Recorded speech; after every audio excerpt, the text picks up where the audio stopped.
Hello everyone! Welcome back to my vlog. Um, Alam ko na yung mga content na tulad nito is kaunti lang talaga yung nakikinig. Wala masyadong views, walang masyadong comments or likes. Pero alam mo, I'm still grateful.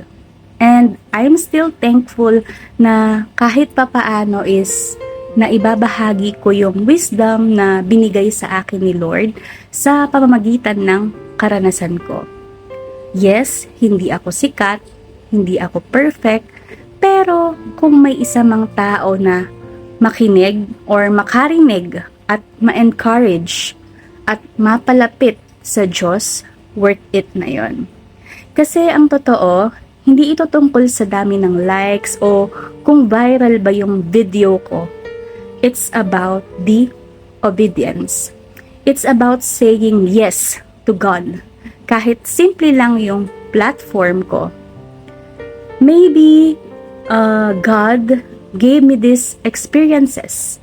The brokenness, the pain, the mistakes. Para ngayon is magamit ko yan to help someone else. And even if few people are listening, I know that God is working behind the scenes. Sabi nga 'di ba sa Galatians 6:9, 'di ba? Sabi doon, let us not grow weary in doing good, for in due time we will reap a harvest if we don't give up. So, I'll keep sharing, I'll keep speaking life, I'll keep planting seeds because it's not about me. It's all about God. Amen?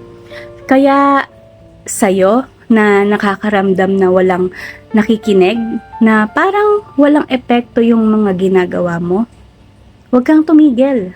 Don't stop. Just keep going. Because someone out there needs what God has put in you. Even if it is just one soul. So that one soul matters. Amen?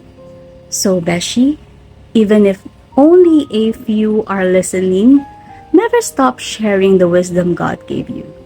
God bless.